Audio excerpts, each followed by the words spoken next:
So in this video, I'll be checking a new way of getting multi-user support on your CarPlay or Android Auto system. Most wireless adapters for CarPlay or Android Auto supports multiple devices, but not many, if any, support switching between two devices. Now, there are a few workarounds for this to make it a little bit more seamless, and I'm going to do one in this video today, and that is using a USB switch.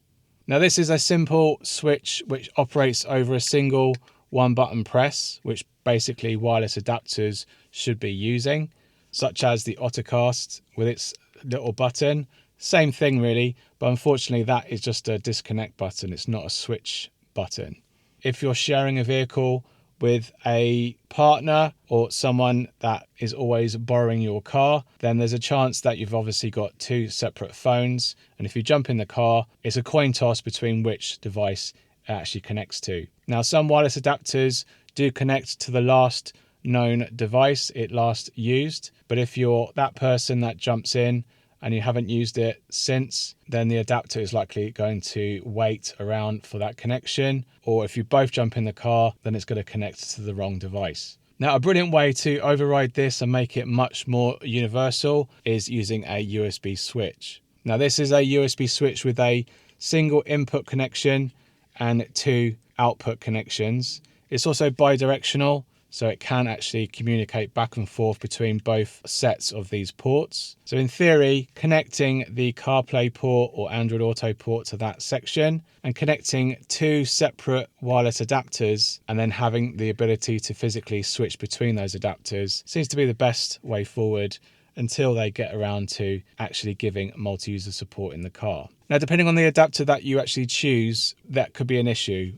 This adapter has a very tight set of USB-A ports, and there's a USB-A port externally out to the car system. Now, my car system is a USB-C connection, so they don't supply with this adapter a USB-C cable, so I've had to borrow many adapter cables that come with the adapters. So if you choose one of these adapters, it should come with a USB-A cable.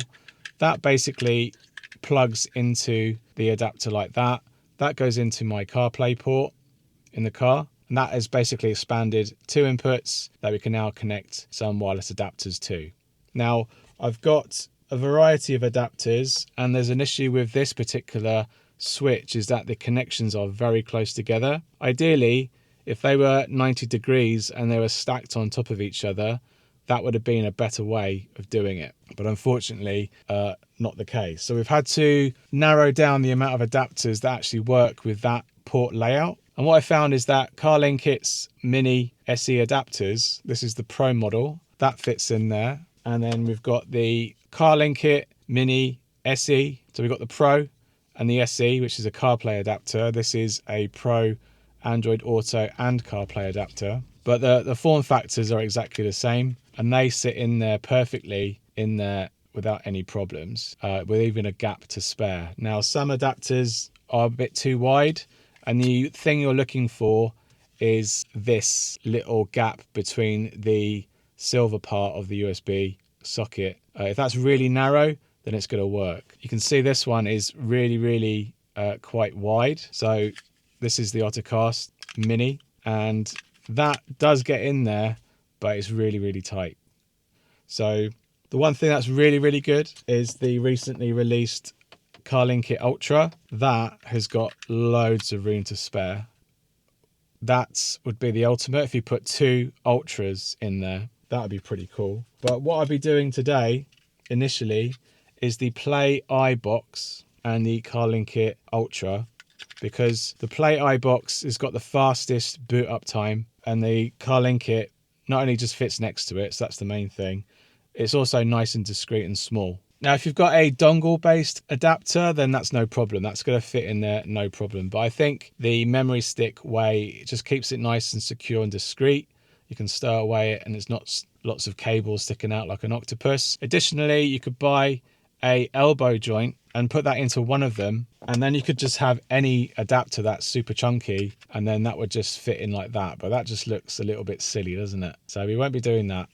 We'll be sticking with that setup there. So we'll be testing this setup out first, and seeing how well this performs. Now, the Play iBox is a CarPlay only adapter, so we'll be connecting our iPhone to this one. And the CarLink It is a 2-in-1 adapter, so it will connect to CarPlay or Android Auto. So we'll be connecting our Android to that one, and we'll be switching the two and seeing how well it works. So first things first, let's plug in. We've got some lights here, 1 and 2. 1 is the CarPlay and 2 will be Android. So we're going to switch those two together and see how quickly and well it works, really. And is this a best solution for multi-user support for dual CarPlay users or Android and iPhone users in the car? So let's get started. Right, so we're sitting on the car system here.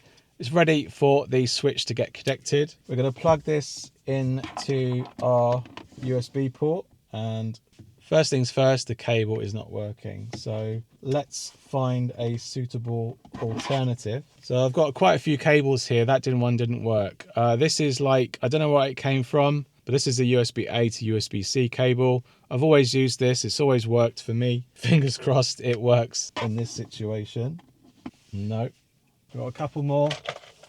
A few moments later. Okay, problems. Can't get the adapter to work. I'm going to actually use the cable it came with. So the switch I got was from AliExpress. It was super cheap. This is the box for it, or at least the cover for it. It comes with 2 sets or 3 sets of USB-A cables. Super chunky. So that might be why none of these have been working, because they might not be, I don't know, isolated or something. But because of that, I'm going to have to use some adapters. So I'm going to use an adapter here to get it connected to my Cupra system. Right, it's working. So some cables will probably not work with it. You have to use their own, or one that's been specially pinned probably to work. So that's the adapter with number 1, and then you switch it to number 2. Number 1, number 2. So happy days. Let's now see when we plug in a adapter to it, does it actually still pass through CarPlay? So we're going to go to number 1. We're going to connect up the Play iBox, which powers. Now, does my car system? Yep, it does detect it. This wireless adapter is super quick getting into the main system. Now we're going to connect our iPhone wirelessly to it. So we're looking out for the Bluetooth connection. Here it is. We're going to connect. Pair.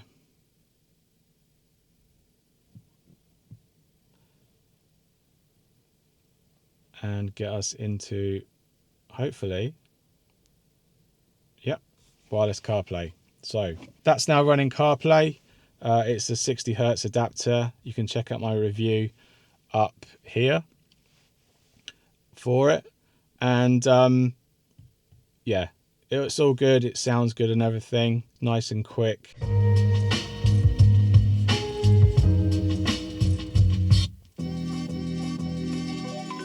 And it's a good adapter. Sounds really good. And yeah, so wireless CarPlay is working on number 1. Let's now connect to number 2. We're going to connect up the Ultra now, which should have a little, yeah, it's got a little light on there, so that's powering it too. But we're going to switch. That disconnects. We have to press it again to number 2.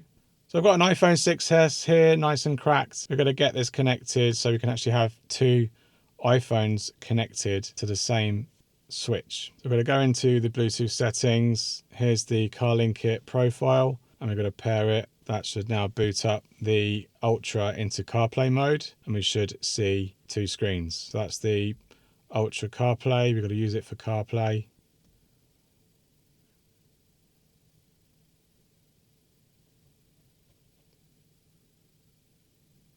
And that's us into CarPlay. Now this is running an ancient version of iOS. It is running 15.8.4, so it's an old version.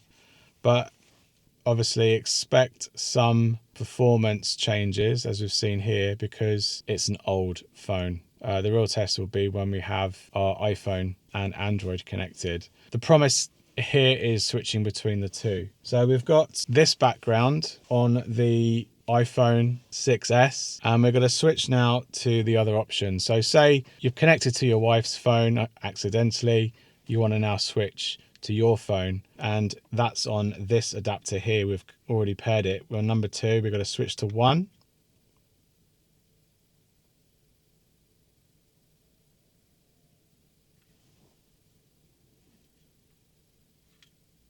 Which cancels out the connection. The adapter then repairs with my phone, boots up, and now we're into my phone using the latest 18.5.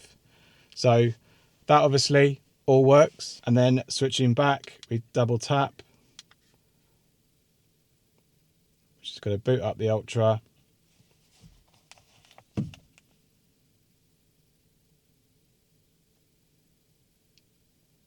Go into the boot menu and load up our iPhone 6s. So happy days, that works. This could be a bit better, this particular switch. It could just be one press. That's a bit annoying that you have to double press, but that's not the end of the world. But we've seen that it now switches between 2 options and it does it relatively quickly. And this is what all adapters should have. It should have this functionality. There should be a button like the mini switch button that does this. You don't have to do any of this business and switches between 2 protocols. That's all we need it to do, but they just don't do it. And we have to use this method instead, which is a lot more expensive, but at least it gets that job done. So that's iPhone to iPhone. Let's try iPhone to Android. So we're going to switch back to number 2. That's almost 3 presses there to wake up the switch and then switch.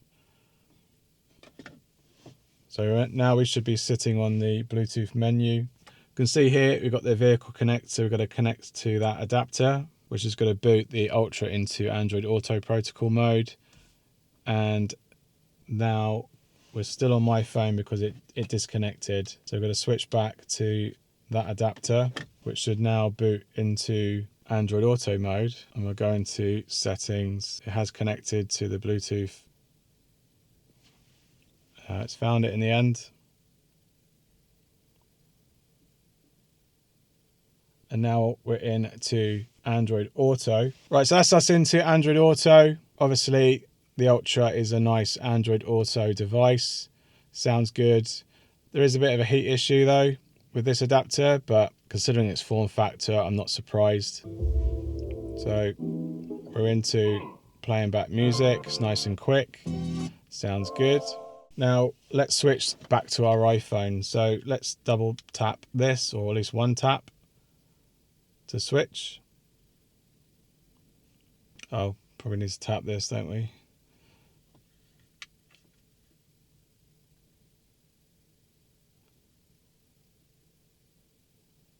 And that's us now into iOS. So that was a bit of an intervention. So we're going to switch back to Android Auto again.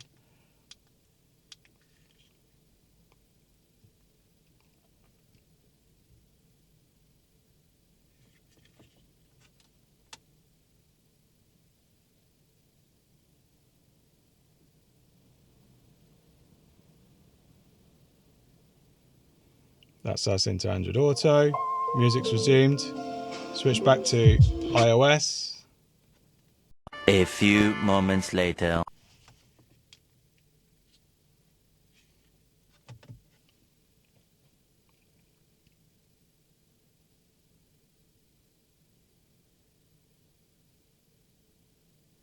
Now we're back into iOS. Now a few hiccups there. Basically my Cupra Bluetooth connection wanted to intervene there and it took away my Bluetooth pairing with my iPhone. So there's that issue to think about, but I think once you've settled between the 2 devices, that will be a non-issue. Second, because I was originally connected to the Ultra over CarPlay, it didn't know what to do and I had to press CarPlay option to go in, and that's because I had 2 iOSs going in together. That shouldn't really happen, but if it does between 2 same platforms, it's just a tap on that screen and you're in to the platform that way. So not the end of the world, and it really is device or system specific issue, and that's just the issue of my screen.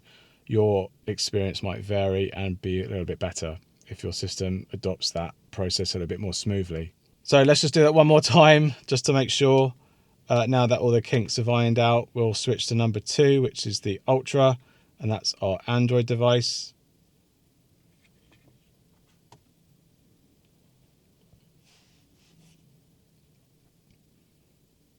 And that's us into Android Auto. And the music's resumed again. Switch back to iOS.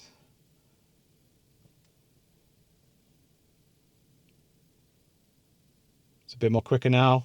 And now we're into iOS. So that is cool. Nice and quick actually with these two particular adapters. You can see the timestamps I just put up earlier and how quickly you can switch between both devices. So that's a brief summary of getting multiple devices when in a shared car and working with Android and also iOS for CarPlay and Android Auto simultaneously. It will work with Android and Android and iOS, as you've seen earlier. I don't have a secondary Android device just to show you that, but the situation should be exactly the same here. So I'll leave links to this adapter that I bought on AliExpress and also links to alternative adapters on Amazon that you can buy to solve this situation. That issue with the cable, it did work with its own cable, so you should have that cable, and it did work with the adapter as well, which was a third-party adapter that came with one of these dongles, so you should really have one of those. And the adapters that we tried today was the PlayEye box and the CarLinkit Ultra. 2 Ultras could work quite well, I think,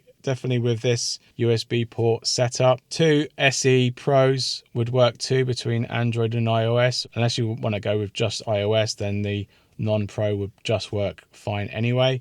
But it is a big adapter, chunky adapter, so that real estate of the physical product, stowing that away is quite chunky. The Ultra is a really nice, discreet and compact adapter that works with this scenario as well. But there is that heat issue that you need to be aware of. You could probably get 2 Ottocasts in there, minis, but do look out for that thin profile of adapter if you're looking for an alternative. All right, I hope you found this video useful. If it has, give us a big thumbs up and don't forget to share it with anyone else that's considering a similar approach in their car system. If you like this channel and this type of content and you'd like to support me, you can do so by sending us a super thanks down below on YouTube, or check out the QR code here with your mobile phone to buy me a coffee, and you can use PayPal to support me there too. And I really appreciate it. Thanks again for watching, and I'll see you on the next one. Cheers. Bye.